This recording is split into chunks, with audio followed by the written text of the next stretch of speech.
Treat the word impossible as nothing more than motivation. And that's exactly what I do. Once a day in the morning, pretty big deal of the day. Hair gel comes from. Save America.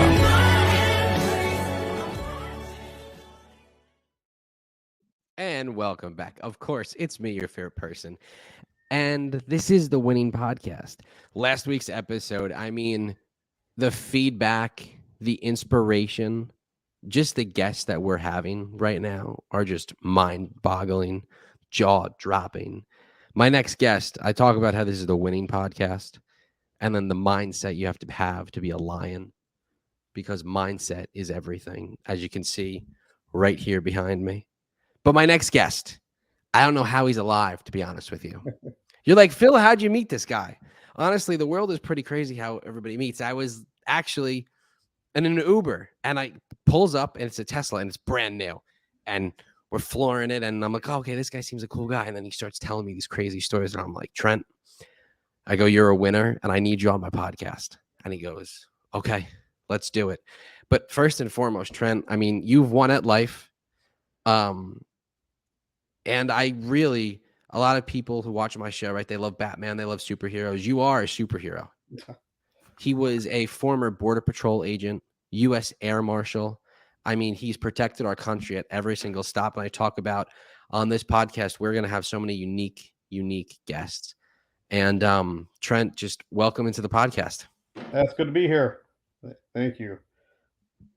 Good to see you through the computer screen and not through the back of the car. I know. Now, guys, I'm not literally in the trunk of the car. The back of the car. I've had a few of those in the trunk before, though. So yeah, not my car, but he's found people in the trunk of a car before. It's crazy what you're about to hear. So first and foremost, Trent. I talk to you about this every day I see you. I'm like, Trent. I go, I can't believe you're alive.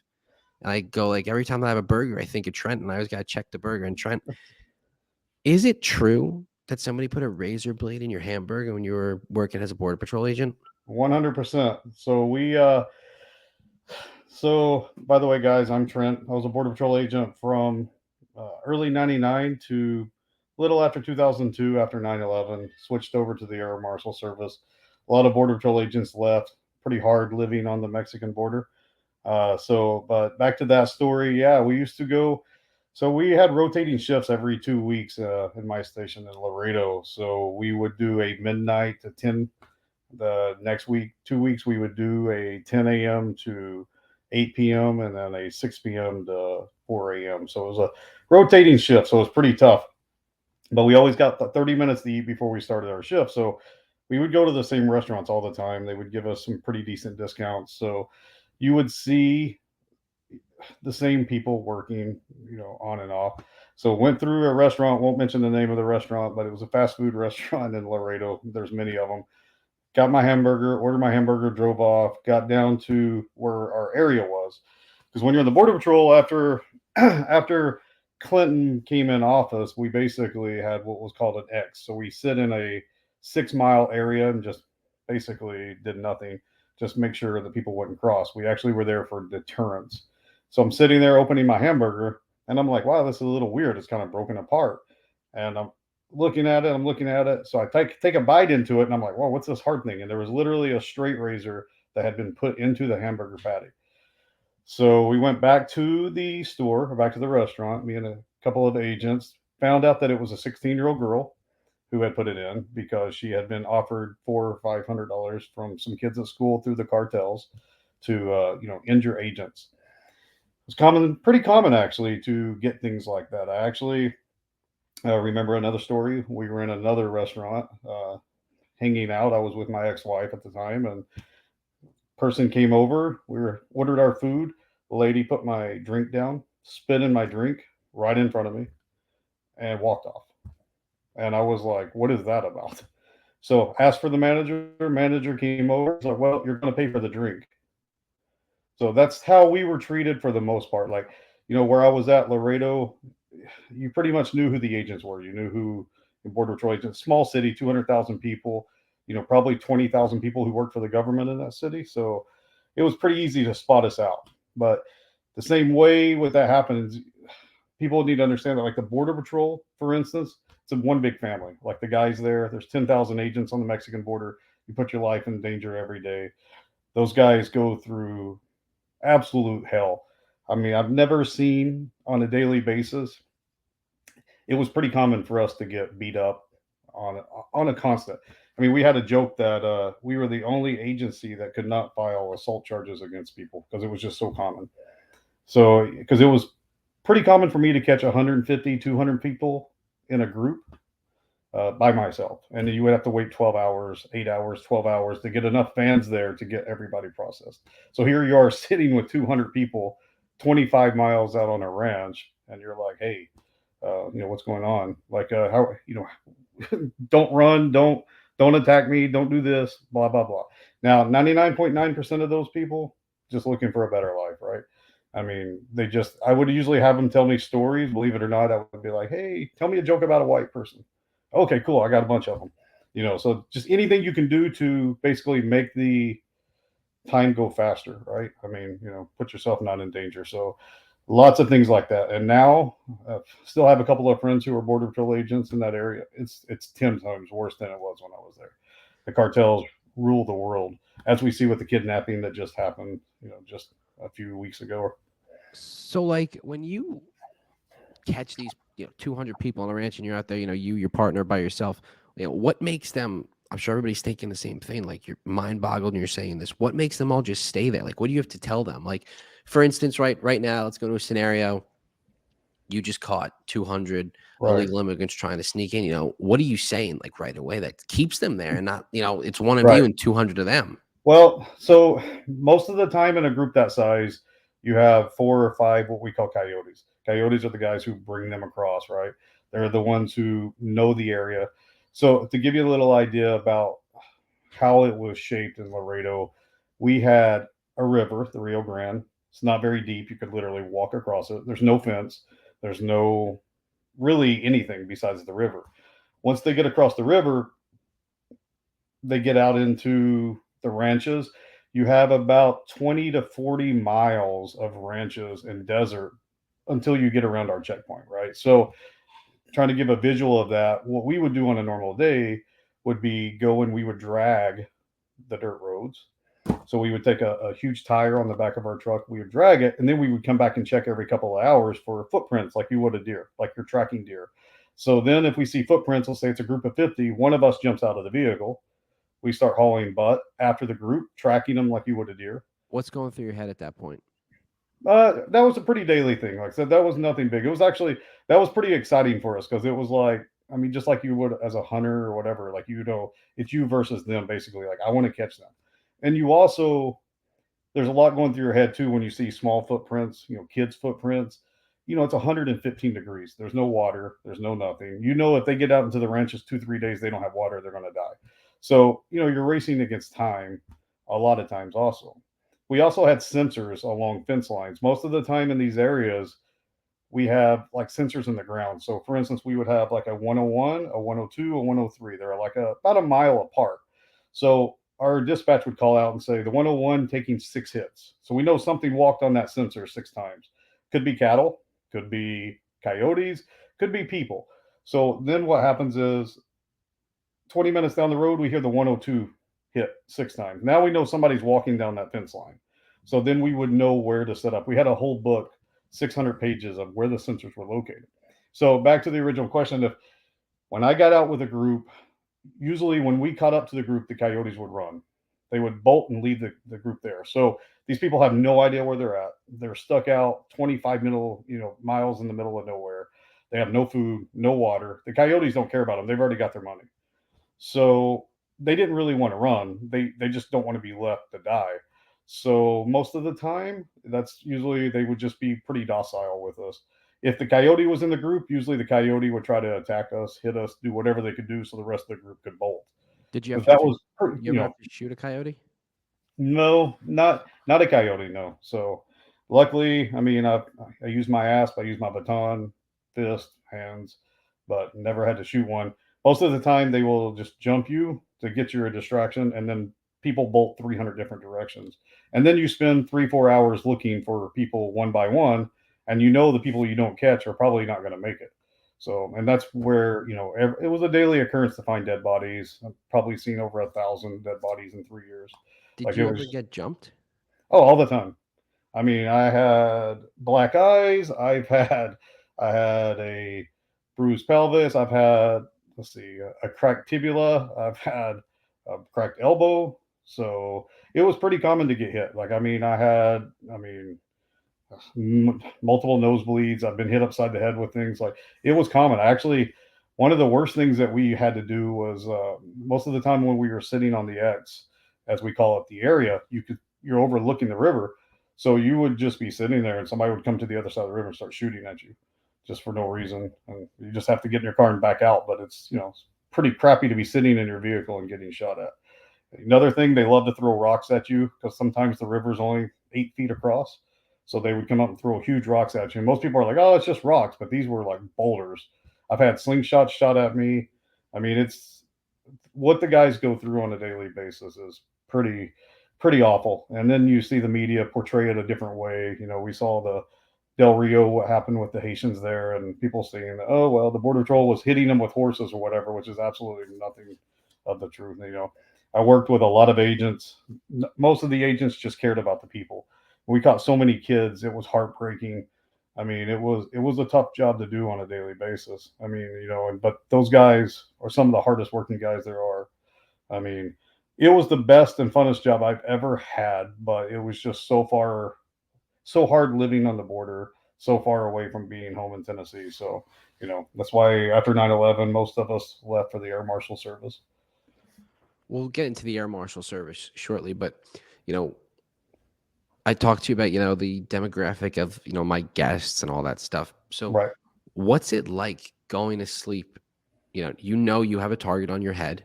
Um, and what's it like going to sleep on the Mexican border? Because, you hear stories, somebody watches, a scary movie, they watch Halloween, Right. they watch it, they watch anything. Right? Everybody's always afraid, to walk downstairs, look in the closet or, they look outside. Everybody's always scared if they watch a scary movie, but you actually lived it. So what goes through your head like before you're going to sleep and knowing that, people Yeah. could come and get you? Yeah. It's tough. I'll tell you, I lived about 3 blocks from the Rio Grande, so my yard was a prime area where people would cross and come in through my yard. So I had a vehicle that I actually took home because I was a K9 unit for a while. So I had a K9. So my neighbors would actually see the vehicle in my house. And we had radio, we would have radio frequencies that the coyotes would use. So I knew, like, when I go to work, I would turn on my radio. And there were numerous times in Spanish I would hear, he's leaving for work. Let's cross the stuff. So they were watching me leave to go to work. They knew my schedule. And, at the time I was married and, she was scared to death. I went to K9 training in El Paso for 8 weeks. And as soon as I left, within 3 days, my ex-wife called me screaming, petrified that somebody was in the yard. They were throwing eggs at the house. They were doing whatever. Once again, it's great to have a family like the Border Patrol who I could just call, and I have 20 agents show up at the house.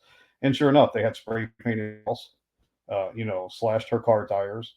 So, and it was a common thing. Like, it was just, it was really hard at times to deal with that. Like, so that was rough. Like, I had a Belgian Malinois who was my dog, so pretty good guard dog, but you just never knew. Like, I was always afraid to leave her alone for long periods of time because you just didn't know, because everybody knew where you lived. I mean, like I said, it was a small city. Our neighborhood was a very small area, and there were numerous times I would come out and just see people running through my yard with marijuana or whatever coming from the border. I mean, it was normal occurrence catching 10,000 pounds a day of marijuana at the time. So this is back before marijuana was legalized in most places. But cocaine, tons of heroin, steroids, Viagra, name it, we've caught it. So, and a lot of the stuff would run right through my yard. So it was pretty tough. Like, that's one of the main reasons I left. So that was pretty hard. So like if you had to give me, me and you, we've texted about, the craziest stories that Right. you had, as a border patrol agent, what was the top craziest story that happened on the Border Patrol? I mean, that's kind of a big theme of our podcast that we do, Sure. right? What's the crazy story? Our Probably Stratman guys, they all have the same stories, but what is your craziest story got a in the couple. I had border? one where, like I was just saying, like we would jump out of the vehicle and we would, track the vehicle and then we would leave our vehicle. So you would drive ahead about a mile. And if the group had already crossed that area, we would leave the vehicle. The person who was tracking would jump in and then we would just keep leapfrogging. So one day we always left the keys on the back of the wheel of the Broncos. So I'll leave the keys on the back of the Bronco. I start taking off after the group. Well, I didn't realize that a couple of the group had backtracked and was sitting and watched me put the key on the back of the wheel. So my other agent is about a mile back. He's hauling after them and he's trying to get to the vehicle so I can jump ahead. So I start tracking this group, and next thing I know, I hear the sirens on my vehicle, and we're back like near Del Rio. It's like back in the middle of nowhere. And I look and I'm like, my vehicle's driving down the road at 80 miles per hour with all the sirens on. And the illegal, he just jumped in with two of his friends and they were sitting in the front seat just driving. So they were hauling butt. So it was basically a pursuit. It lasted about 3 miles. He had no license. He had never drove a vehicle before, but they were able to get all the lights on, all the sirens on. So here it was, you know, 10:30 at night, and this border patrol vehicle is going down. So luckily our supervisors didn't find out. We were able to get them stopped. But that was a funny story. I've had, numerous times at the checkpoint. I remember I opened the trunk and I caught three guys in the back of the trunk. And after going through and saying, hey, like, where are you guys from? Oh, we're Puerto Rican. So after, they had Puerto Rican IDs, it was all legit. I'm like, you're American citizens, right? You were born here. And they're like, really? And they're like, we didn't know. And the coyote who was driving was like, hey, they paid me $500. I'm not going to turn it down.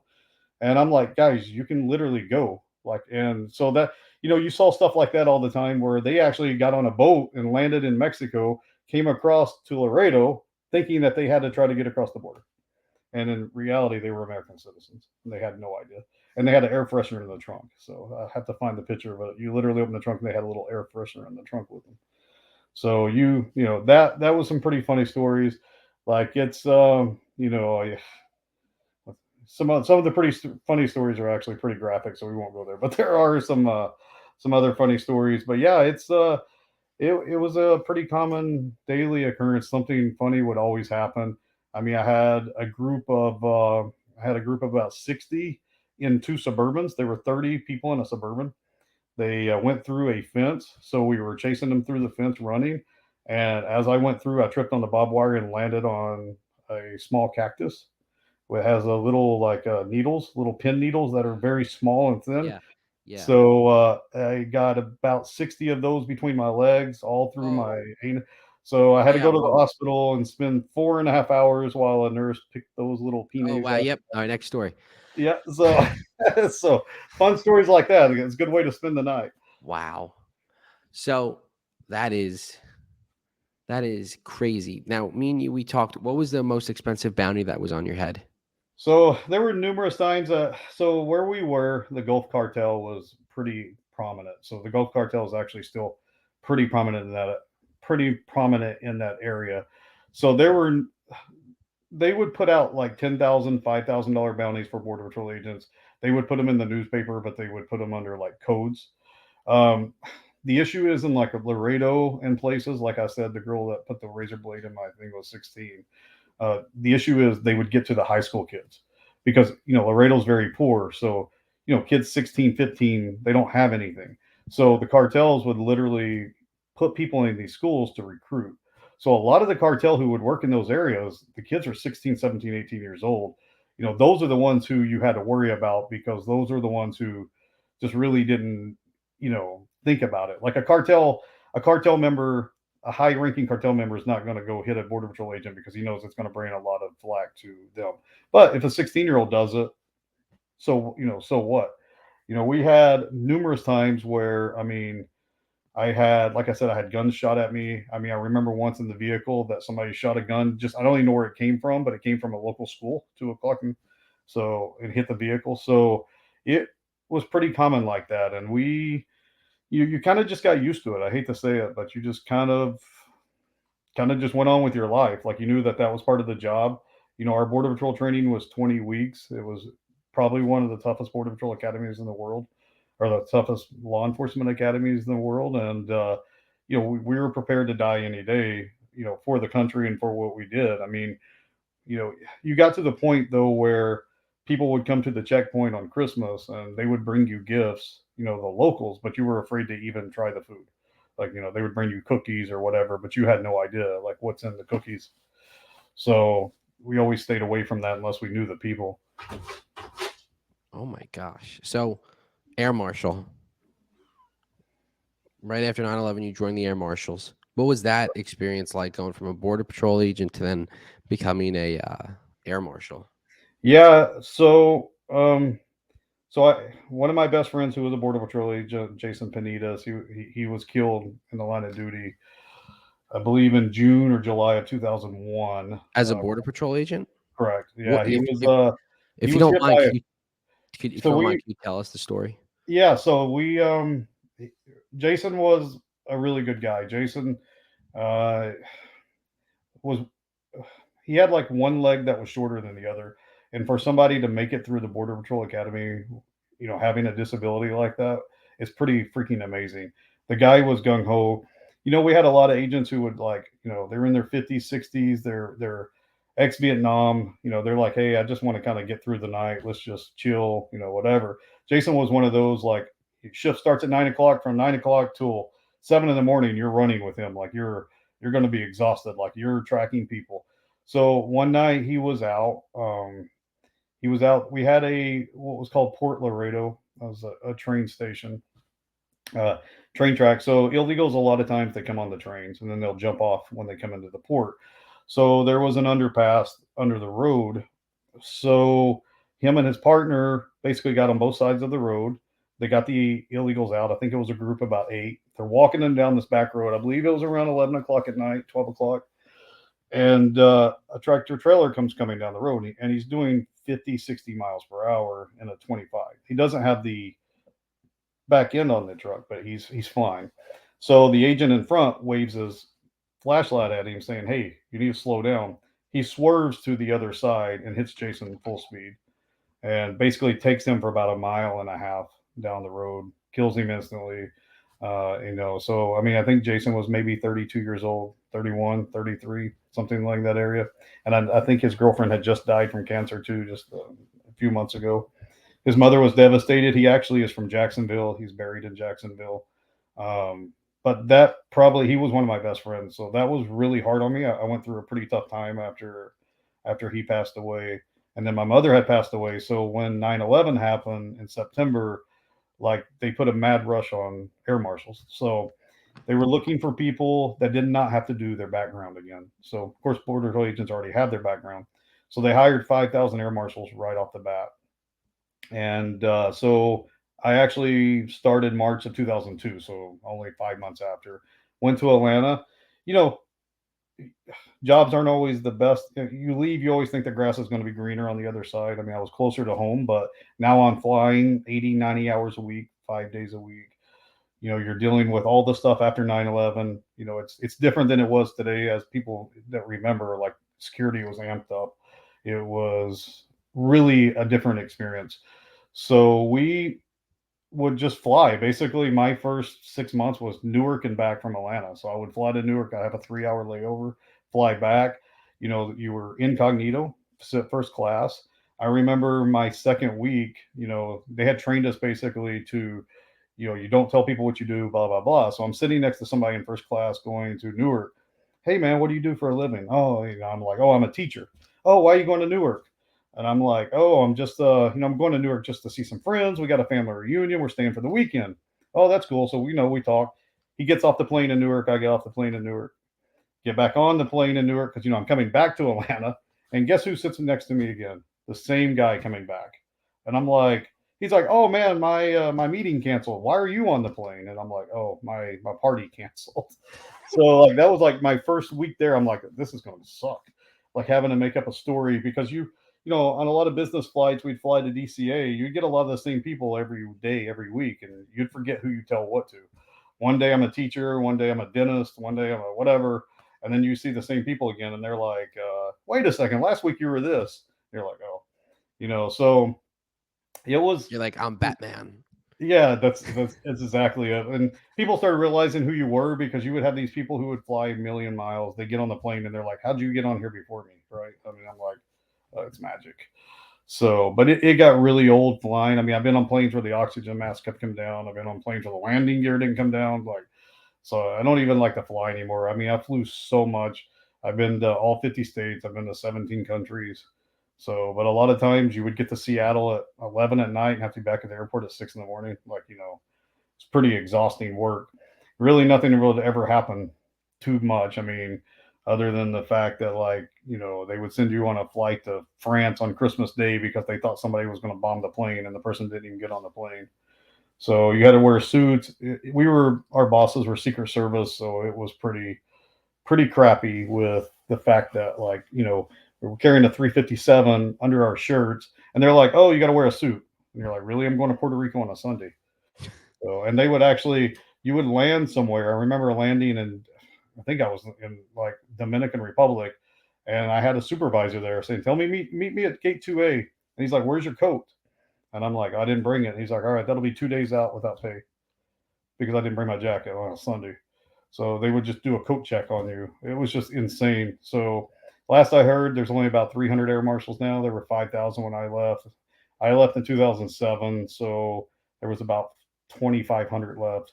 They just weren't replacing them as they left. I mean, the airlines started getting to the point where they didn't want us on the airlines because they were costing too much money. Because the airlines had to basically give the seats for free.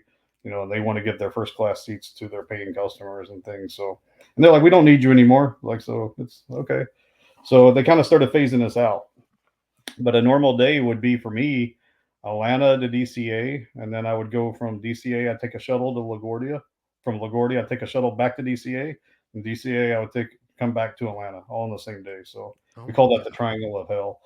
So it was, or I'd do Atlanta to Seattle and back in the same day for 2, 3 weeks at a time. Oh my gosh. I mean, So as you know, you love flying, so it's yes, yes, yes. Except I'm just not good about, like when I get off, I don't know where arrivals and departures are. So it's kind of like, that's I'm true. like, Trent might not even pick me up at this point. That's true. Inside joke.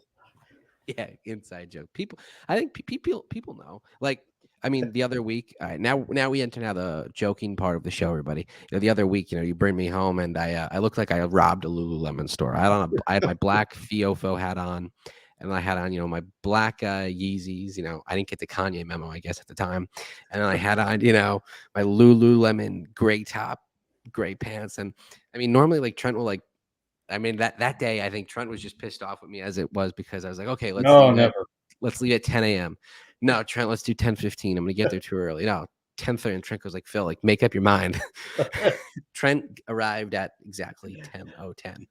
10:10. 10:10 makes no sense. So I mean, obviously, traveling, everybody knows that I looked like I robbed a Lululemon store. Getting out of, this car, I got, 2 bags, and everyone's kind of just looking at me, and I'm like, wow, I look like such an idiot today. Everybody knew it too because I put it all over Snapchat, and I'm like, "Yep, Yeah. you could all hear about this on next week's episode of the Philosophy Podcast with my friend Trent." Oh, so awesome. But all right, Trent. So now I have this new segment part of the show that actually was born this week. So on my weekly call with my great friend Rich Robinson, Okay. he was telling me, and Rich is the ultimate winner. Okay, because I was telling Rich, I go like, Rich, I got this guy. He's coming on. American hero, border patrol agent, U.S. Air Marshal, protected the border, protected the skies. He goes, this guy's a winner. And this is the first ever episode that we're breaking out what I like to call Phil's Final Four. That's what we're going with right now. It's a good thing to go Um, with today. so let's get right into them. So there are 4 questions. Okay. Now, this is the first time we're running with these, and we'll see how Okay. they go, and then we'll keep running with them, and we'll change them out here and there. But this is what we got right now. The signature questions. Okay. What's the word of the year? What's your word of the year? Keep it clean because this is YouTube. Woke. That's the word I Woke. hear everywhere. Okay, woke. Yeah. I think I hear that word more than I hear anything else nowadays. Okay. Only because I have the Disney stuff behind me. Your favorite. Old Ron DeSantis hates Disney. Yeah. That's an inside joke from the stand-up comedy act that I did, Yeah. which I will never do again. What Uh, advice would you give your 21-year-old self? better not say that. Let's see. I was just thinking about something, but no, better not say it. Let's see. 21-year-old self. Goodness. Spend more time with your parents. I know that's a little Debbie Downer. Both of my parents are deceased, but like you think when you're 21, everybody's invincible. So you lose both of your parents pretty quickly. It's you kind of miss them, and you're like, wow, I wish I could go back in time. So think of any advice I would tell myself or anybody else. Spend time with your parents, whether No. you don't get along with them or not. You know what? I actually love that one because, me and you have talked about, this year has been Yeah. particularly, right? It's been rough for me, right? I lost a lot of people, grew up with, people I knew, one of my best friends a couple weeks ago died. And I just think that's so important that, life is so short and that, people are so afraid, you should live every day as you can. Like I did that Right. stand-up comedy act the other night. I didn't want to do that, but I was like, you know what? Like, Oh, you did good though. You did yeah. good. I'm like, let's just do it. Have fun, inspire people, and you make a difference and you make an impact on somebody's life. And I think that's what keeps your memory alive. And that's what Yep. really changes the way people look at you. Is you got to make an impact on everybody. Yep. This here is another one. This one I kind of like actually a lot. And I'm going to change it up for, people, as they come on for this question, because I could word it in so many different ways. But what would you have as your final meal and who would it be with? You could pick 4 people. For people. All 4 right. people. So it would be hugely, as you can see. The other, Jimmy Buffett, because I'm a huge parrot head. So that would be 2. 3, we would go with, who could we go with on this one? How about, no, I'm not going to say that. How about, let's do, if we could go back in time, it would have to be maybe Winston Churchill, because that would be an interesting conversation, and probably Abraham Lincoln. So I think that would be a pretty good 4 for me. Oh, I like that. And Churchill and Lincoln. I like that. yeah, so Actually, I think it'd be interesting putting those 2 together, yeah, letting them actually, my talk. my favorite cigar is a Winston Churchill Davidoff from the tobacco shop of Ridgewood, New Jersey. Shout out those guys. They're the There greatest. you go. Him and Gary, they're the best. All right, final question. Final question. Do you have any questions for me? Every guest has. You got to have some sort of question for me as we conclude this amazing, crazy, heroic, winning, booming, winners win episode of the Philosophy Podcast. Let's see. How bad is Trump at golf? Have you He's seen the him play? he hits the ball so far, and Right. I've seen him play. Yeah. I mean, it's amazing. So actually, with me and my golf coach, who's actually his golf coach, who's going to be on the podcast either Right. next week or 2 weeks, I'm gonna once I record, I'm gonna hold it for a while and just keep Okay. everybody waiting. So we're sitting there on 18, and he hits his drive. I'm like, okay, right. Next shot, kind of pulls it a little, and he's off the green, goes up, chips it to like 2 feet, goes in, taps it in, gets in the golf cart, comes up and goes, "You like that shot?" I go, "Pretty good." And he goes, "You probably hit the ball really far, don't you?" I go, "Yeah, I go average about, 300, 310. He goes, "There you go." He goes, "I like it." But no, he drives the ball I mean, it goes far. And it's just all straight power. He's good at golf. So it's fun watching him golf. Um, but yeah, I mean, I do have a good golf story though, because we're talking about golf. So everybody now knows that I moved down here to Florida for a little bit. So my first time ever golfing in Florida about 6 years ago, we're playing the Bears Club. Okay. Yeah. And on the one hole of the Bears Club, Michael Jordan lives on one of the holes. I hit the ball so far left, it went into his backyard, and I hit his Really. house. And the caddy goes to me, he goes, "I've never seen somebody hit a golf ball that bad in my life. You should probably quit golf." Really. And the moral of the story is that I never gave up and quit on golf. So I keep golfing. And I also hit Michael Jordan's house. That not a lot of people can say that That they is ever did that. That is actually a pretty good story to have, though. I mean, like you said, nobody's ever done that. So It is a good one. So, well, Trent, thank you. Sure I'll see you soon. 4 weeks airport trip coming back home, everybody. Starbucks, 10:05, 10:10, 10:15, 10:20, well, actually 10:30. probably early flight. I might go like a late, like Tuesday night flight. I'm thinking right after class. You can go do my 1 a.m. pickup tonight. So Yeah. Oh my gosh. Well, you were just in Tampa. yeah. So You, you went from Tampa back just to do this podcast. That's how important this podcast is to yeah, people. that's correct.